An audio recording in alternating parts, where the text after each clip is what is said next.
Welcome to Tales from the Switch Vault, where I, Jim, look back at some of the weird and wonderful games from the Nintendo Switch. This time I chop off the edges and Snipperclips cut it out together. Released digitally on the launch day for Nintendo Switch on March 3rd, 2017, the game got its physical release as the expanded Snipperclips Plus in November 2017. Created by London-based indie studio SFB Games, the title was published by Nintendo. It stood out on the rather empty eShop for its unique puzzle-solving and platforming escapades. Players must solve puzzles using Snip and Clip, the two cute and colourful protagonists.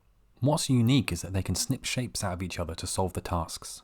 This can mean cutting out a round circle to better hold a ball, or a large triangular point to match the shape required. It takes a lot of precision to get the shapes right, but this works really well against the more messy, chaotic parts of the game, like trying to balance a basketball to get it into a hoop. It can be played single player, where you swap between the characters, or up to 4 player and couch co-op. Predominantly I've been playing in 2-player mode, as I'm not getting the chance to go all out on 4 player. Within each world, the bulk of the levels are quite short, with an extended boss type one to round out. Players must complete a certain number of levels to unlock more of them and open up other worlds. Though short, the levels are actually quite satisfying to complete. The platforming works really well and it's not overly slow moving around. Visually, the game absolutely pops, the pink and orange colours standing out in particular. It just looks really sweet. I love how the characters are animated and react to your inputs. It heavily leans into the crafting aesthetic, which works really well as the premise. Starting off with a school-like stationary world, it dips into more science and futuristic areas as you go through the game. A visually rewarding part is completing the shape challenges, snipping out a bit to fit into the template. Upon completion, it will reveal the item or animal that you've created with its animated drawing. It looks great. Also, having the vibrant mint green to show the cutout areas of Snip and Clip was a really nice touch. A particular favourite of ours was the loading screen between levels where you could see the chalkboard wallpapers. They look absolutely amazing and they really should be released for mobile phones and PC backgrounds. Musically, the main theme tune is an absolute banger. It's been stuck in my head for the last couple of weeks.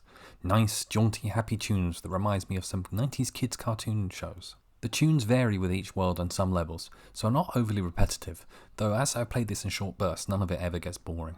The gameplay sounds are really cool. I love mashing the cut button and hearing this as a snipping away, though do too much and the other character will actually disintegrate.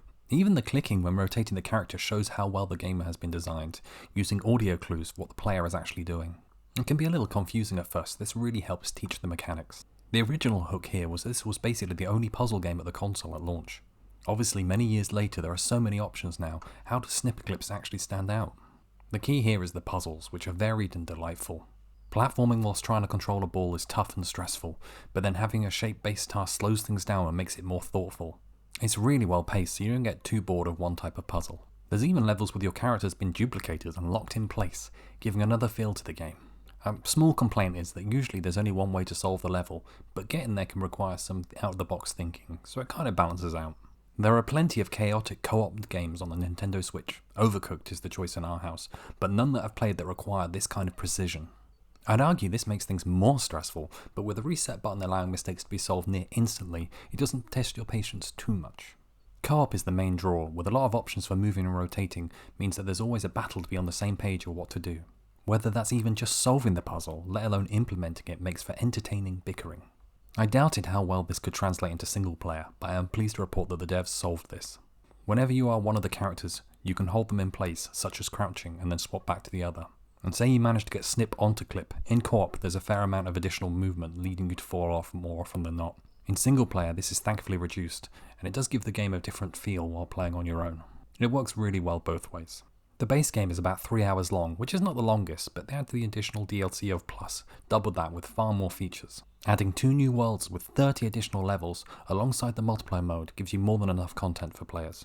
Admirably, the creators wanted to expand the game after its initial release, so viewed a lot of online content of the game to see how players were solving their puzzles. Noticing that people would just use the same shapes, they decided to focus on puzzles that force different shapes. That kind of thinking is brilliant. I've only just played this game, though I'm sure it'll be fun to replay in many years once I've forgotten most of the levels. SFB have helped here too, giving a random shape option once you complete the game. Going back and having these random shapes really gives it replayability. SFB Games is one that slipped under my radar, though they've been around since 2002, originally making browser games under the Super Flash Bros name. In 2012, the studio was renamed SFB and they embarked on an eclectic release of games, such as the point-and-click Detective Grimoire on mobile and PC. It would follow up with a sequel in Tangle Tower in 2019 across all devices. Though what really surprised me were that these were the people that did Crow Country, the hit PS1 style horror game from 2024. It's a huge departure from what Snipperclips is, and it just shows how well the studio is growing and attempting new things. Snipperclips was nominated for numerous awards, notably the Family Game and Innovation Game at the BAFTAs, and actually won the DICE Spirit Award and Family Game of the Year at the DICE Awards in 2017. Considering this is the year of Breath of the Wild and Mario Odyssey, it's incredible that it fared so well against this competition. The game ended up with an impressive 84 on Metacritic for the Plus edition. For a first-party game that came out long ago, I still hear about it a lot online, though not many people seem to have played it, which is a real shame. The quality is there, if not quite in the length, though price-wise it's not a bad pickup. As usual, the game is far from perfect. I feel that there can be a lot of luck in beating some levels. The 3-stage boss levels can feel too long, particularly in co-op as well. Though my main criticism is that the game can lean heavily into just one player having all the fun. There were multiple levels in a row where I was just the guy you stood on while you solved all the puzzles. I usually prefer some kind of in-game option or forced in-level design that mean the content is shared. However, levels such as the egg tumble one instantly solves this, as you are forced in place and you have to work together, sharing the load, so it doesn't affect the whole game. In hindsight, Snipperclips seems the ideal release on the original Switch, giving Nintendo another genre and co-op play in a small released lineup. Now, however, it's hard to see how a sequel can stack up against what will probably be some huge third-party games coming out on the Switch too. It was amazing for Nintendo to work with a new studio like this. If this passed you by, it's well worth a look, full of charm and a great time with another person.